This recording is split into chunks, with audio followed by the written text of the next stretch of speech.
वहीं राजस्थान लोक सेवा आयोग असिस्टेंट प्रोफेसर लाइब्रेरियन और पीटीआई भर्ती परीक्षा 2023 के तहत परीक्षा का आयोजन किया। अजमेर और जयपुर मुख्यालय पर 2 पारियों में भी हो रही है और पहली पारी की परीक्षा सुबह 9 बजे से है और 12 बजे तक आयोजित ये की जाएगी। वहीं दूसरे प्रश्न पत्र के लिए परीक्षा का आयोजन दोपहर 2:30 बजे से शाम को 5:30 बजे तक किया जा रहा है और परीक्षा में करीब 30,000 अभ्यर्थी के शामिल होने के आसार हैं। हिंदी सब्जेक्ट की परीक्षा अजमेर और जयपुर मुख्यालय पर आयोजित हो रही है, जबकि मूर्तिकला की परीक्षा अजमेर मुख्यालय पर आयोजित की गई। परीक्षा के दौरान ओएमआर शीट पर 5वें विकल्प के लिए 10 मिनट का अतिरिक्त वक्त दिया गया है।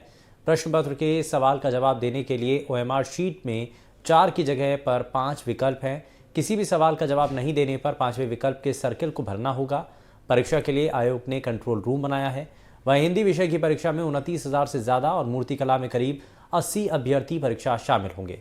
परीक्षा केंद्र में अभ्यर्थियों को प्रवेश देने से पहले दस्तावेज की जांच कर तलाशी ली गई है और उसके बाद ही परीक्षा केंद्र में प्रवेश दिया गया।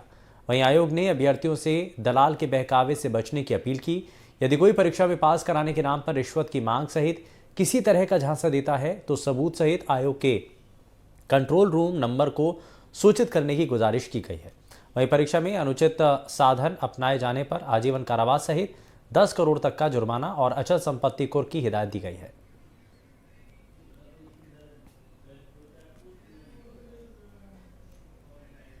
और पवन अटारिया ज्यादा जानकारी के साथ हमारे संवाददाता जुड़ चुके हैं। पवन, भर्ती परीक्षा को लेकर के ये तस्वीरें हैं और साथ ही साथ सेंटर्स पर जो अभ्यर्थी हैं वो भी परीक्षार्थी पहुंचे, तो क्या अभी तक जानकारी है, क्या तस्वीरें हैं?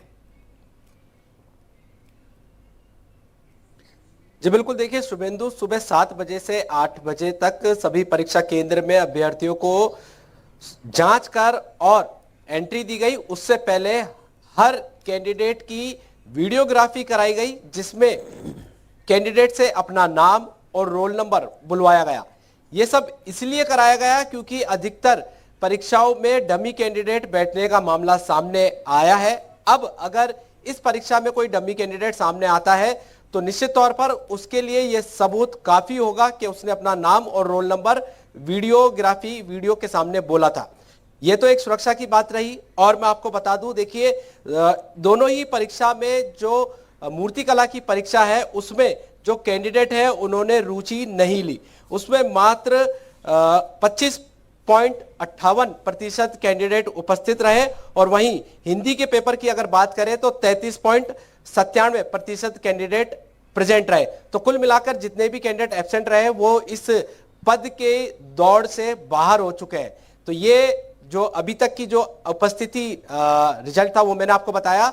और जिस तरीके के आपने पूछा कि क्या परीक्षा का आयोजन है, ऐच्छिक विषय की परीक्षा का आयोजन किया जा रहा है और जो मेन परीक्षा है वो 7 जनवरी 2024 को भरजन-लाल सरकार बनने के बाद ही पहली परीक्षा का आयोजन सफलतापूर्वक किया जा चुका है। दूसरी परीक्षा का आयोजन आज 2:30 बजे से 5:30 बजे है। वहां पर भी इसी तरीके की व्यवस्थाएं रहेगी। हर एक कैंडिडेट को सुरक्षा के घेरे से गुजरना होगा, वीडियोग्राफी कराई जाएगी और जो मूल दस्तावेज है, आधार कार्ड और जो भी संबंधित दस्तावेज है वो लेकर अभ्यर्थियों को पहुंचना होगा। जी सुपेंद्र, परीक्षा में नकल एक बड़ी चुनौती है और ये कई सालों से कई सरकारों की मुश्किल भी खड़ी करती रही है, लेकिन इस बार भजनलाल सरकार की जो कोशिश है, अभी इससे पहले तक भी देखा गया कि एक्शन कई हुए हैं और लगातार कार्रवाई चल रही है, लेकिन उसके ठीक बाद ये परीक्षा आयोजित होना ये एक बड़ी चुनौती है फिलहाल सरकार के लिए भी।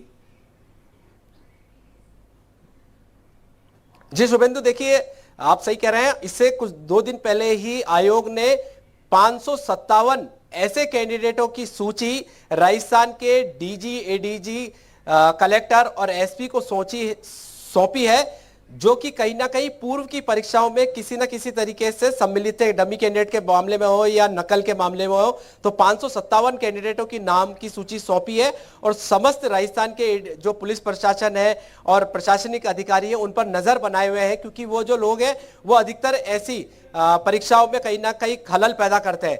तो निश्चित तौर पर ये जो आज का जो आयोजन है, आज की जो परीक्षा है और प्रत्येक कैंडिडेट की जो वीडियोग्राफी कराई गई है, उसका नाम पूछा गया है, उसका रोल नंबर पूछा गया है, तो निश्चित तौर पर डमी कैंडिडेट बैठने की उम्मीद अब खत्म हो गई होगी। जी ठीक है, बहुत शुक्रिया पवन इस पर जानकारी देने के लिए।